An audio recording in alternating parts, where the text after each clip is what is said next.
influences the person who is suffering through that he commits suicide by entering the fire which you are afraid of, which everybody can, which is palpable, you can touch and feel the heat and things. Yet you do not believe in that fire to be strong, that fire to be really fire which burns one's heart. Yet in proportion it can be so intensified that the real material fire appears to be a heaven as compared to that fire through which one is suffering, which is non-existence apparently.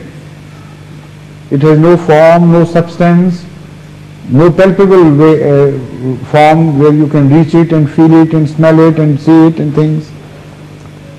So you know here through your own experience that such things are material. They are real and substantial in one way or the other.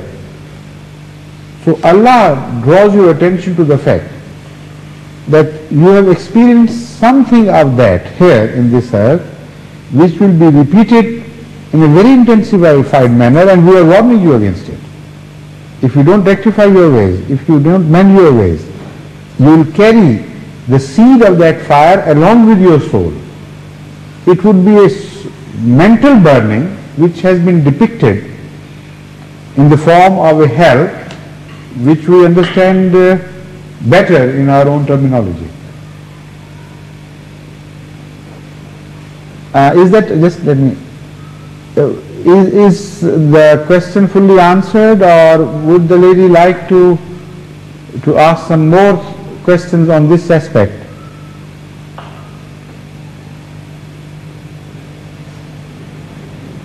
Could you hear me? I do. Yes? Can you hear me? Yes? Thank you very much. All right, thank you. Answer the question. This is using two words that put it into perspective.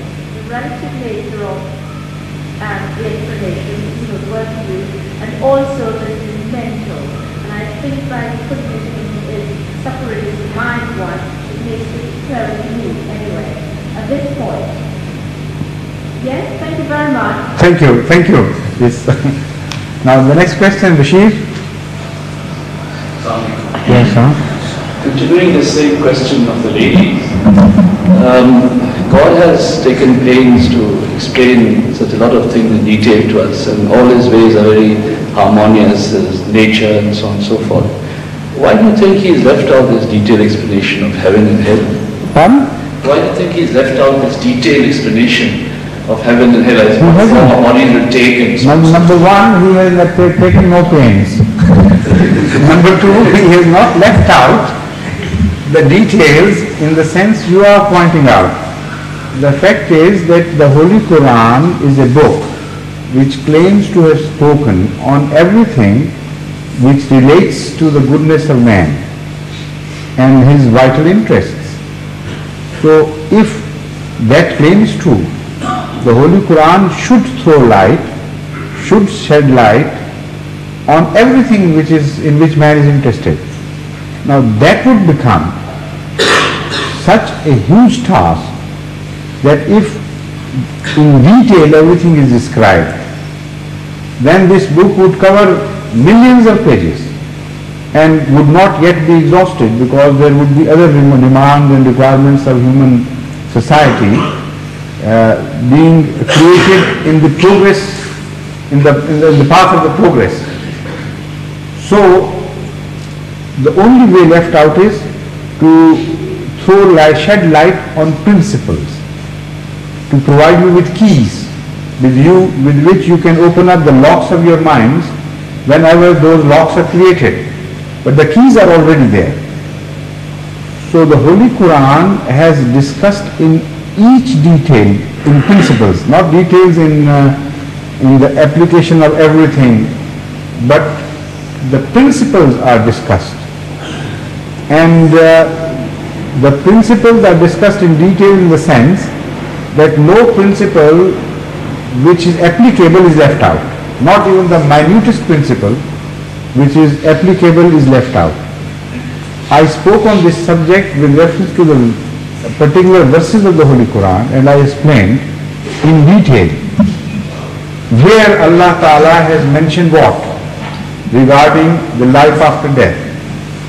And I spoke on those parts of that subject on which Hazrat Masih Maud had not spoken in his book Islami Usul Ki Philosophy, the philosophy of the teachings of Islam pertaining to this question. I mean, there were many aspects which were not discussed during that jalsa, for which that lecture was written. So I have spoken on those aspects as well, with reference to the verses. If you know what has been said by the Holy Quran, you will be surprised that why should we care for the life to come?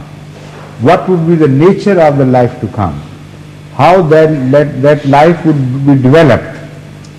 And once you have committed certain mistakes, then for a long time you have to suffer, and what is the reason why should you suffer? And what is the analogy found in this life?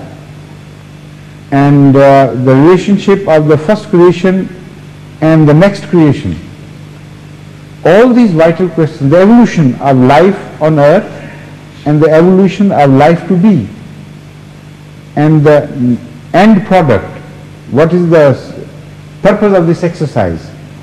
Everything is discussed in the Holy Quran, but in nutshell, not in such detail as to describe it in so many words, but once you begin to speak on those subjects, then you immediately begin to understand that this is exactly what has been said by the Holy Quran, and nobody is putting words in the mouth of the Holy Quran. But as I said, this is a very large subject. I mean, you better, if you are interested, you can have access to those tapes where this subject has been discussed, yet not exhausted. So I don't claim that the subject has been exhausted. This is why I am not speaking. This, I have spoken, I mean, to the extent that normally the questions which are agitating people's mind are answered. But if after listening to those cassettes, some other questions crop up, then inshallah I'll speak on those questions as well. Actually, my question was this was just carried on from there. What I wanted to ask Hazur is this, that we all believe, and you just mentioned also, that one day we hope that the whole world will be accepting Islam, and I hope our version of Islam, which is Ahmadiyya. Do you envisage that at the present status of the population, difference in cultural ideas and views, difference in economic ideas, difference in thinking, communism, socialism, etc., do you really think that the whole... This will happen. This will happen unless, I believe that unless there's a kind of a big holocaust and about 99% of the world is destroyed. And then well, I can't say 99% of the world is destroyed, but what I can say is that the systems would be demolished. Now, there are two things which go towards the making of a building: the design and the material. If you demolish a building which has gone into decay, and you demolish it not only for that but for the purpose of changing the design, then it is not necessary to destroy all the material which was used in that building. You can demolish it, that is the structural and design part, and yet you can retain the material and use it for a new design.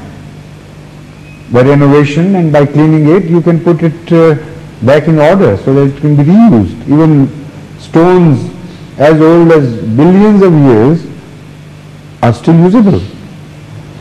So there are two different things. You must make distinction between the two. You think that the entire population has to be destroyed before creating a new world order. I don't agree with this, because it is not the philosophy, the message of the Holy Quran. What the Holy Quran says is that these orders, these social systems, these philosophies would be demolished and destroyed. So the simple mankind would be left completely disillusioned with their past philosophies and theories. and out of that material a new